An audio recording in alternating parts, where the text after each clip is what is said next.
la Hongrie, un pays de handball, une référence mondiale avec l'un des championnats les plus relevés de la planète. C'est ici que Jalil Zenabi a choisi de poursuivre sa carrière depuis près de 3 ans. 3 clubs, 3 expériences, 3 étapes dans un championnat où rien n'est acquis. Né en 1998 à Annaba, issu d'une famille de sportifs, Jalil Zenabi s'est construit loin de son pays, au cœur d'un handball exigeant. Aujourd'hui, il nous ouvre les portes de son parcours, de ses choix, de ses sacrifices et de ses ambitions. Tout d'abord, qui est Abdeljalil Zenabi? Bonjour, je suis Abdeljalil Zenabi, je viens d'Annaba et je suis en Hongrie depuis 3 ans et demi. Et j'ai choisi ce championnat parce que c'est l'un des meilleurs championnats au monde, c'est le 4e.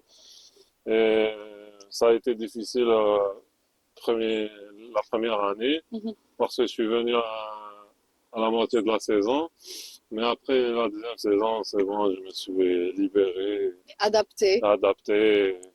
Donc, عاود احكينا un peu على le parcours تاعك en Algérie. De base, j'étais joueur de basketball. C'est pour ça que tu es aussi grand. Ouais, j'ai joué aussi en équipe nationale d'Algérie de basket. Mes parents sont des joueurs aussi d'équipe nationale. Tous les deux. Ouais, mon grand frère aussi, mon petit frère aussi. Donc c'est une famille de basketteurs. Très bien. Et il y avait un entraîneur qui venait tout le temps dire à mon père, j'ai bougé pour le hand, j'ai pour le hand. Alors une fois, mon père il m'a dit, va essayer. Je suis parti pour essayer un match de handball et ça m'a plu. Après, c'est mieux que le basketball, c'était mieux pour toi. Le basketball, c'était un sport du cœur. Depuis que j'avais 3 ans, je jouais au basket et toute ma famille. Après, le handball, pour l'avenir, c'est mieux en Algérie parce que le basket, c'était pas bien. Il y avait des trucs. Et en plus, j'avais 2 convocations. La première était de hand, je suis parti au hand. Très bien, d'accord. Et tu as commencé dans quel club? C'était à Annaba? J'ai commencé à l'OAMA, l'Olympique d'Annaba. J'ai joué depuis mes 14 ans, 13 ans à peu près. J'ai commencé le hand et après j'ai joué en équipe nationale jeune, les Jeux méditerranéens en Égypte. Et après je suis parti à Barreri. J'ai joué 2 ans. Après GSP Mouloudia. Quand on était GSP, après Mouloudia. Après je suis venu ici. Dans quel club? C'était un autre club au début? Ouais, c'était un autre club, Buday Farkashov, c'était à Budapest. Je suis resté une demi-saison parce que je suis venu à la moitié de la saison. Après, je suis parti à Eger et je me suis libéré à Eger. C'était un club moyen de tableau pour rester à la première division, mais c'était compétitif. Tous les clubs sont compétitifs ici, c'est pour ça ça m'a plu de rester ici.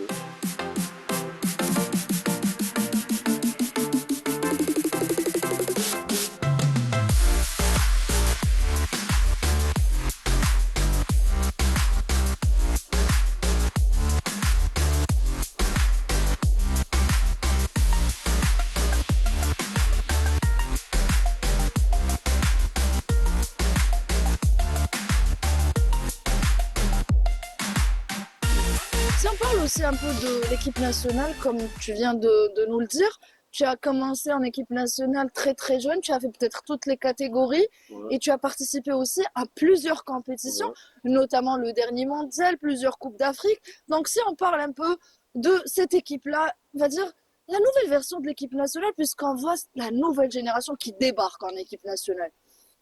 J'ai commencé jeune en équipe nationale, j'ai fait toutes les catégories, après je suis monté senior, et après il y avait des mauvais choix d'entraîneur, je peux dire,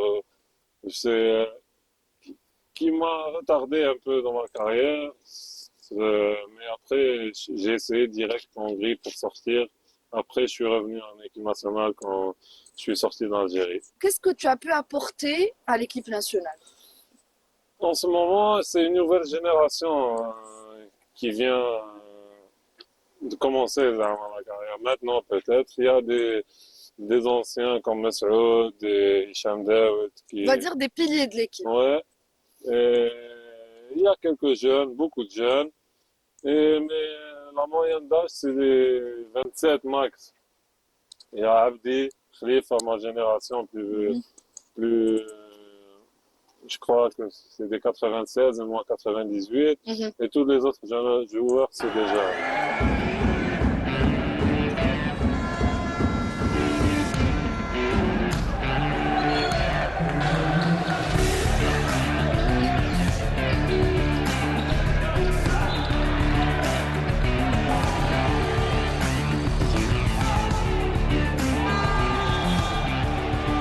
Donc, parle-nous un peu de ton arrivée ici, ton adaptation, sachant que tu m'avais dit tout à l'heure que le coach ne parlait même pas anglais. Ouais. Donc, comment tu fais pour t'adapter avec les joueurs, avec le coach, mais aussi comment tu fais pour vivre dans un pays où la langue est très difficile à apprendre, où peut-être l'anglais est la seule solution. Donc, ça se passe comment, sachant que tu as aussi fait des études supérieures, donc tu maîtrises l'anglais, tu maîtrises des langues étrangères. Au début, c'était difficile parce qu'ici, ils sont très fermés. Dès qu'un étranger vient, ils vont changer de mentalité. Mais après, quand tu t'adaptes et tu rentres dans le groupe, tu es l'un des leurs. Très bien. Donc ça va. Et dans mon nouvelle équipe aussi, j'avais peur de trouver des joueurs مش حنتفاهم معاهم j'avais peur, mais après c'était bien. Les joueurs, tous les joueurs Donc, tu te fais super bien mal les joueurs. L'entraîneur, joueur, staff, alhamdoulilah, avec tout le monde. Faut toujours prouver à 1000% quand tu es à l'étranger parce que tu es africain, parce que tu es étranger. C'est très dur. Faut prouver à tout le temps H24 et faut jamais. Et tu arrives à le faire, tu arrives à le prouver. Ouais. Si on parle un peu de tes statistiques, comment tu prouves sur le terrain, parle-nous un peu de tes chiffres, tes derniers chiffres peut-être. Alhamdoulilah, la première année, j'étais dans le top 10 des meilleurs buteurs du championnat. Pourtant, je suis pivot. Deuxième année, pareil. Et deuxième année, ils m'ont mis ils ont fait classement des meilleurs pivots dans tous les championnats. J'étais troisième. Dans le monde. Ouais.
Qu'est-ce que tu fais quand tu t'entraînes pas, quand il n'y a pas match? On voit que tu as des copains algériens aussi ici en Hongrie. C'est vrai que la communauté algérienne ici en Hongrie n'est pas peut-être plus importante qu'en France ou dans d'autres pays, mais vous arrivez quand même à vous rencontrer, à peut-être créer ce lien et se rapprocher de l'Algérie, même si vous êtes loin du pays.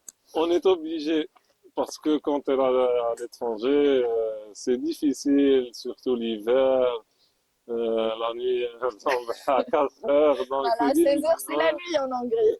Il n'y a pas tout le monde qui parle ta langue. Même tu parles anglais, c'est pas pareil. C'est vrai. C'est pas le même délire avec les Hongrois qu'avec les Algériens. Donc on essaie de nous regrouper avec nos amis.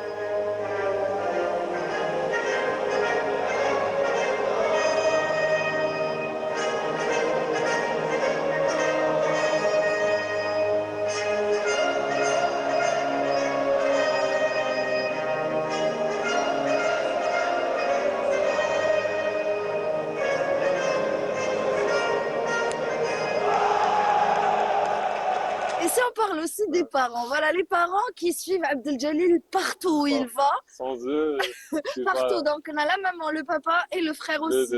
Les deux frères. Donc, tu viens de dire quelque chose de magnifique. Sans les parents, peut-être tu ne serais jamais là. Donc, qu'est-ce qu'on peut dire? Je te laisse peut-être lancer un message à tes parents et à tous les parents qui encouragent leurs enfants à pratiquer un sport, à faire du sport et à être au haut niveau, là, comme tu le fais toi aujourd'hui. Je remercie mes parents de tout mon cœur.